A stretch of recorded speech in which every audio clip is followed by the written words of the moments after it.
Come to Helmuth Ford, home of the lifetime powertrain warranty. Hi, this is Stacy from Shuttler Insurance Services. Come see me on the east side of the square in Sigourney for all your insurance needs. The Old Man Band makes their return to the stage at the Watch Your Opera House this Saturday, August 23rd. Doors open up at 6 p.m. and showtime is at 7. Tickets are $15 for adults, $7.50 for 18 and under, general admission, and you can purchase your tickets at the door the day of the show or online at watchyyouroperahouse.org/events. Popcorn Pop and Water will be served during the show, and Grant Ranch Grub and Pub will be serving food and drinks from 6 to 9. It's the Old Man Band this Saturday, August 23rd, starting at 7 p.m. at the Watch Your Opera House in Watch Your, Iowa. The Keswick Tavern in Keswick, Iowa is having their first annual hog roast at the KT at 107 South Iron Street in Keswick, Saturday, August 23rd, serving food from 11 a.m. to 4 p.m. for a free will donation. Plus, there's live country music with Jesse and the Medicine Men from 6 to 10 p.m. The event will be held outside. The hog roast will feature pulled pork sandwiches and sides. It's all happening this Saturday, August 23rd, with food from 11 to 4 and music from 6 to 10 at the Keswick Tavern in Keswick, Iowa. The 5th annual Travis Griner Memorial Tractor Ride is Saturday, August 23rd. Sign-up begins at 6:30 a.m. behind Griner Crop Service east of the Keota Water Tower, and it's all for a free will donation. Proceeds to the future Keota Child Care and Vets Memorial. This includes lunch and snacks along the ride. Sponsored by the Southeast Iowa Tractor Association. For more information, call Mark Sheets at 319-548-1077. It's the 5th annual Travis Griner Memorial Tractor Ride, Saturday, August 23rd. Hey, this is Buff Bagwell, and you're watching the Card Subject Change podcast. Check it out. Welcome back to the show! Welcome back to the show!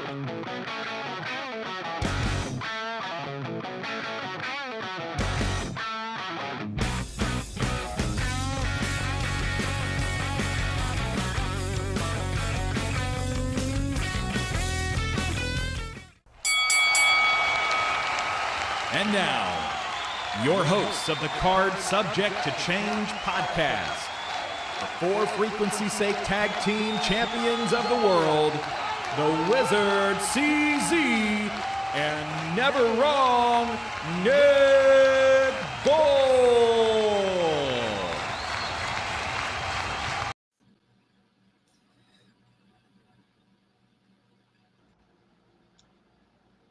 Hello, everyone, and welcome to another exciting edition of the Card Subject to Change podcast, the podcast by the fan, for the fan. So happy you have found us. So happy you have joined us.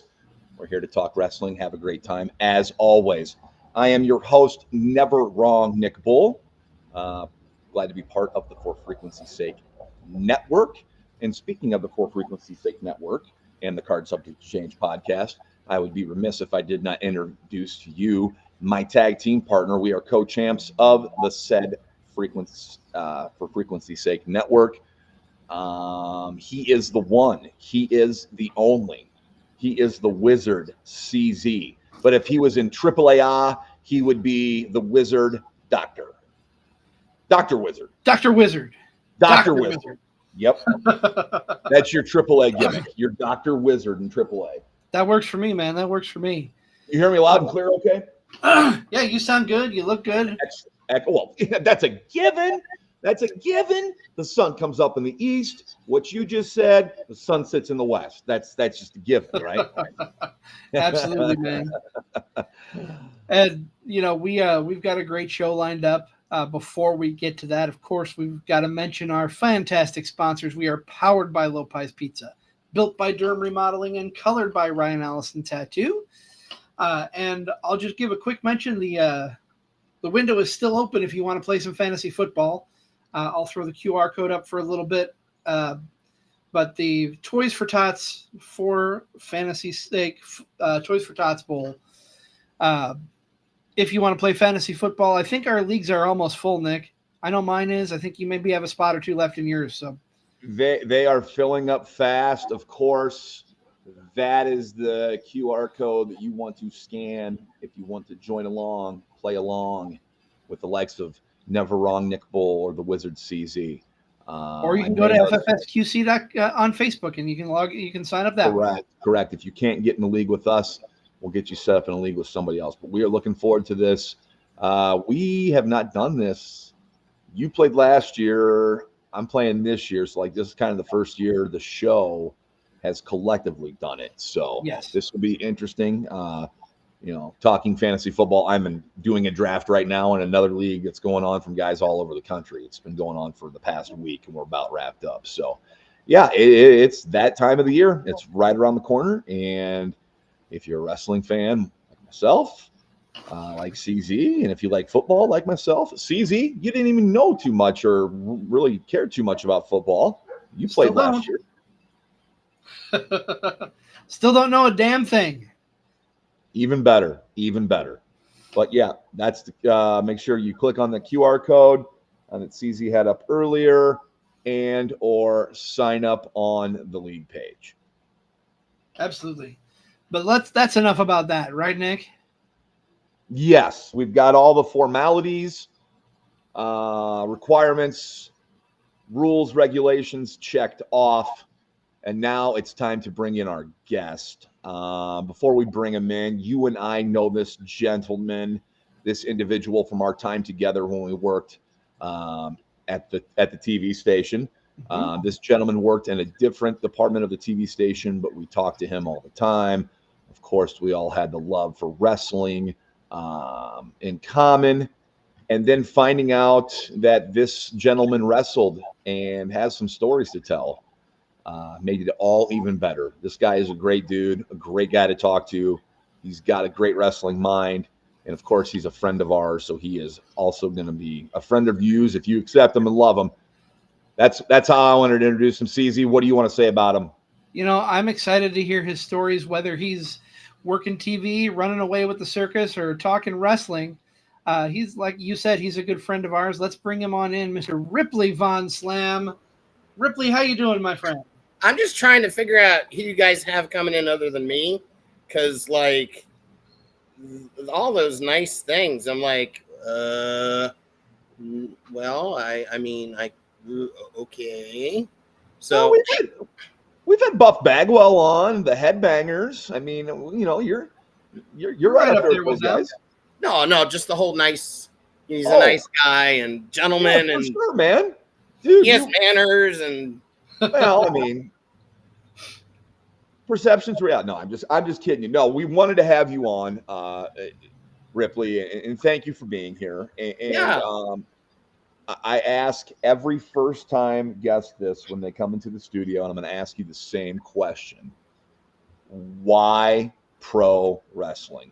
What was it that got you to be like, oof, I need more? Well, you know what? Here's the thing, and I tell my kids this all the time. I'm like, have experiences out in the world, learn about things that you're interested in, because you never know where they're going to lead you. So we're going to go way back, okay? So my maternal grandfather was a huge wrestling fan, and apparently even growing up, this is in the Pittsburgh area, okay? So apparently they were to that point where if the television was on, it was either on news or it was on wrestling. And so as a result, like my mother, definitely not what I would say is a fan, but grew up knowing who people like Don Eagle were and Gorgeous George. Oh my gosh, he hated Gorgeous George. And so as a result, when my grandparents would come to visit, I would always make sure to have the wrestling on. And I wasn't necessarily into it. I knew what it was. And we're talking here about like 84, 85-ish. Okay, so I'm a kid. And very slowly but surely, I did what everybody else does. I found like one or two wrestlers to latch onto. And it's interesting for me to find out who people's like initial wrestlers were, because I think it says a lot about their personalities. So the very first one that I really kind of latched onto was George Animal Steel. And I believe he was a heel at the time, but I just thought it was so much fun how he would rip the turnbuckles apart, and how he had the green tongue, and he would attack people. And then from there, I started watching a little bit more, because it would turn into the wrestling would be on, grandparents and my parents were in another room, and I would keep running back and reporting what was going on with Georgie Animal Steel. And then eventually I kind of latched on a little bit more to Roddy Piper. Not as a fan necessarily, but I knew that my grandmother hated Roddy Piper. And like she told me, she said, "Oh, I hate him." Because, if you're in the household where the television's on and it's either news or wrestling, whether or not you plan to be a wrestling fan, you're going to pick up some stuff. So I kind of really started watching a little bit more, not what I would call like as a fanatic. I had a family member who had gone to a wrestling show, I think in Chicago, and gave me a program just, because they got it and they thought I would enjoy it. And I very distinctly remember this gives you kind of the timestamp on it. You know how they always had, like, on the back, they would have the grid with all the different superstars. Mm-hmm. And I remember on the back, and then also they did an interview with King Tonga. And most people would know King Tonga better as Haku or Meng. And I started to kind of like latch onto him just a little bit, because I was like, this guy's kind of cool. And they weren't pushing now how they do it. Everybody that they talk to, they're like, oh, he's the toughest man I've ever known, but he's also the nicest guy I've ever known. I thought that was kind of interesting. So little by little, I kept sort of latching a little bit more on. And I remember the night of WrestleMania 2. And I wasn't fully into the wrestling yet, but I cared enough that I wanted to know who won between Hulk Hogan and King Kong Bundy. And my brother had some friends come over, and they had just seen it, and I was like, oh my God, who won the main event? Right? And so they told me, and I was like, oh, that sucks, because I always hated Hulk. And that's one thing that has always been like the through story for me is never a Hulkamaniac. Never. I just didn't like it. I thought it was too much. I thought it was too much for like the Goody Two Shoes. And as luck would have it, the next year I went to my very first live show at the Indiana State Fair. You get one guess who was in the main event, as far as like who was like one of the people in the main event. Hogan. It's Hogan, right? Now, he was taking on Killer Khan, and I don't know how many people remember Killer Khan, but I liked Killer Khan a lot because I always liked the heels. And even though I knew deep down in my heart there wouldn't be a title change, part of me was going, please, God, listen to my prayer. Please let Killer Khan win the title tonight. And spoiler alert, he did not. Pretty standard Hogan match. I will say this, though, about Hulk. And some people go, who was it that really is responsible for the explosion of wrestling? And I definitely think Hulk had a lot to do with it. I think, the McMahons had a lot to do with it. I think it was that kind of like perfect storm of them coming together that I've heard people speculate, well, if it wasn't going to be Hulk, who was it going to be? And I've heard Sergeant Slaughter, and I've heard Dusty Rhodes and things like that. I don't know that we would have had, even today, kind of the explosion we did without Hulk. And I will give it to him from there. Now, everything he did to me was a complete cliche. But little by little from there, I got hooked. Okay? And I would say one of the biggest moments of my teenage life was WrestleMania 3. And you also got to keep in mind, I lived in a small town in Indiana, so we didn't have closed circuit. I don't even think we had pay-per-view. Like you would have to drive a couple hours away to be able to go see the show. So I had to wait and hear what happened. And to this day, if somebody goes, why are you a wrestling fan? the match I will show them is Savage and Steamboat from WrestleMania 3. Mhm. Yes.